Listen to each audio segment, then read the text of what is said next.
जय हिंद दोस्तों, RD success classes में आपका फिर से स्वागत है। इस वीडियो में आज हम लोग जीके जीएस के सेट नंबर 25 को देखेंगे। सारे प्रश्न काफी महत्वपूर्ण हैं। वीडियो में अंतिम तक बने रहिएगा। चलिए चलते हैं आज के पहला प्रश्न की तरफ। आज का पहला प्रश्न है प्रश्न संख्या 1, नेहरू ट्रॉफी बोट रेस का आयोजन किस राज्य में होता है? तो इसका सही उत्तर हो जाएगा ऑप्शन ए, केरल में। जी हाँ, केरल में होता है नेहरू ट्रॉफी बोट रेस। और किस झील में होता है ये पूछा जाता है तो याद रखिएगा, पुन्न पुन्नमदा झील में। जी हाँ, पुन्नमदा झील में ये नेहरू ट्रॉफी बोट रेस का आयोजन किया जाता है केरल में। चलिए आगे देखते हैं। आगे है प्रश्न संख्या 2, भारत में पहला आम चुनाव कब हुआ था? भारत में पहला आम चुनाव कब हुआ था? तो इसका सही उत्तर हो जाएगा ऑप्शन सी, 1951 में। चूंकि 25 अक्टूबर 1951 से 21 फरवरी 1952 तक पहला आम चुनाव का आयोजन किया गया था। और इसमें कुल सीटें कितनी थी? तो कुल सीट जो थी, कुल सीट वो थी आपका 489, जिसमें कांग्रेस ने बहुमत प्राप्त किया था। और कांग्रेस को कितना मिला था याद रखिएगा, कांग्रेस को मिला था 364।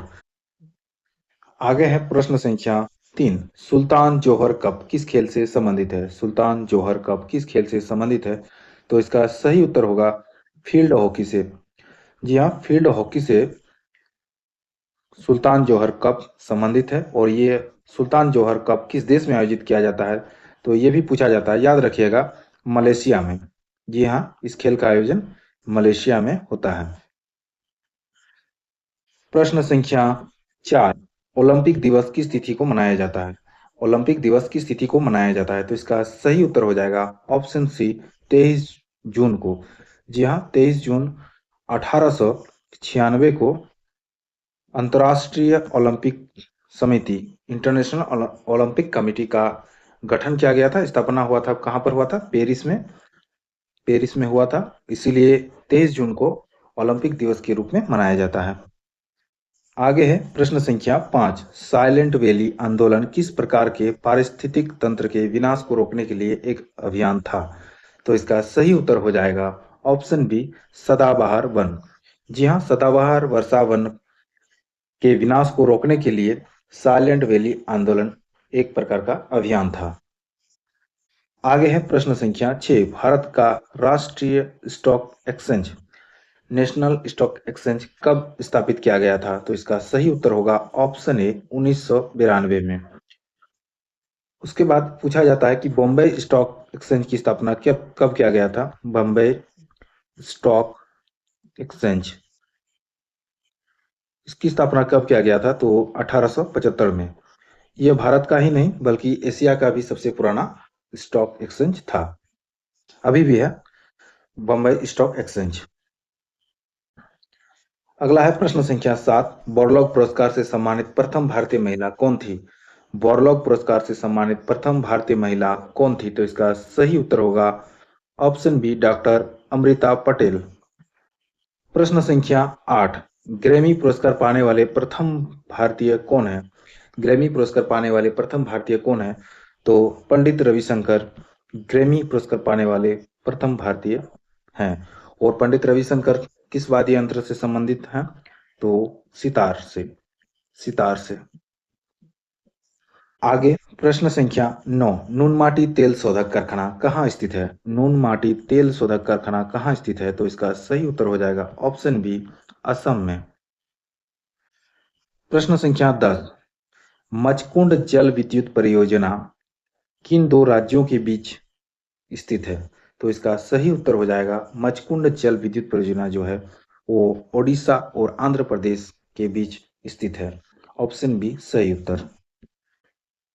प्रश्न संख्या 11, गिरना परियोजना, यह एक सिंचाई परियोजना है, किस राज्य में स्थित है? तो इसका सही उत्तर हो जाएगा महाराष्ट्र में। जी हाँ, महाराष्ट्र के गिरना नदी पर। गिरना परियोजना महाराष्ट्र के गिरना नदी पर स्थित है। प्रश्न संख्या 12, ब्रोकन विंग्स नामक पुस्तक के लेखक लेखक या लेखिका कौन है? तो इसका सही उत्तर हो जाएगा option B, Sarojini Naidu. Broken wings पुस्तक के लेखक है सरोजिनी नायडू। ऑप्शन बी सही उत्तर है। प्रश्न संख्या 13, रक्तकुंड जलप्रपात, जी हाँ, रक्तकुंड जलप्रपात किस राज्य में स्थित है? तो सही उत्तर हो जाएगा ऑप्शन सी बिहार राज्य में। जी हाँ, बिहार राज्य में स्थित है रक्तकुंड जलप्रपात। प्रश्न संख्या 14, ओलंपिक खेल का आयोजन कितने वर्षों में होता है? ओलंपिक खेल का आयोजन कितने वर्षों में होता है? तो इसका सही उत्तर है प्रत्येक 4 वर्ष के अंतराल में ओलंपिक खेल का आयोजन होता है। ऑप्शन सी सही जवाब है। प्रश्न संख्या 15, दोरजी-लुंग जल विद्युत परियोजना किन देशों के बीच बनाई जा रही है? दोरजी-लुंग जल विद्युत परियोजना, तो इसका सही उत्तर हो जाएगा भारत और भूटान के बीच। याद रखिएगा, दोरजी-लुंग जल विद्युत परियोजना भारत और भूटान के बीच।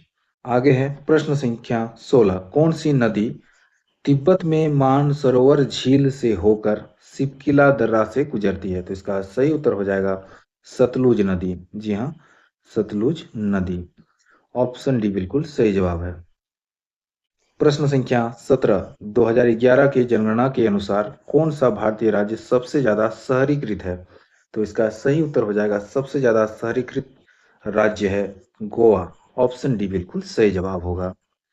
प्रश्न संख्या 18, न्यू मूर द्वीप कहाँ स्थित है? जी हाँ, न्यू मूर द्वीप कहाँ स्थित है? इसका सही उत्तर हो जाएगा ऑप्शन ए बंगाल की खाड़ी में। प्रश्न संख्या 19, जेम्स रेनल द्वारा भारत का मानचित्र कब तैयार किया गया था? तो इसका सही उत्तर हो जाएगा ऑप्शन बी 1783 में। जी हाँ, 1783 में जेम्स रेनल ने भारत का मानचित्र तैयार किया था। इससे पहले जेम्स रेनल द्वारा बंगाल का मानचित्र तैयार किया गया था। बंगाल का मानचित्र, और ये कब बनाया गया था इनके द्वारा? तो याद रखिएगा 1779 में। प्रश्न संख्या 20, साहित्य अकादमी पुरस्कार कितनी भाषाओं के लेखकों को दिया जाता है? साहित्य अकादमी पुरस्कार कितनी भाषाओं के लेखकों को दिया जाता है? तो सही उत्तर हो जाएगा ऑप्शन सी 24 भाषाओं के लेखकों को। ये जो है संविधान की 8वीं अनुसूची के 8वीं अनुसूची में कितनी भाषाएं हैं? 22 भाषाएं इन्हें दिया जाता है, प्लस 2 भाषाएं इंग्लिश, अंग्रेजी, इंग्लिश प्लस राजस्थानी को, राजस्थानी। तो टोटल हो गया 22 प्लस 2 24 भाषाओं। याद रखिएगा।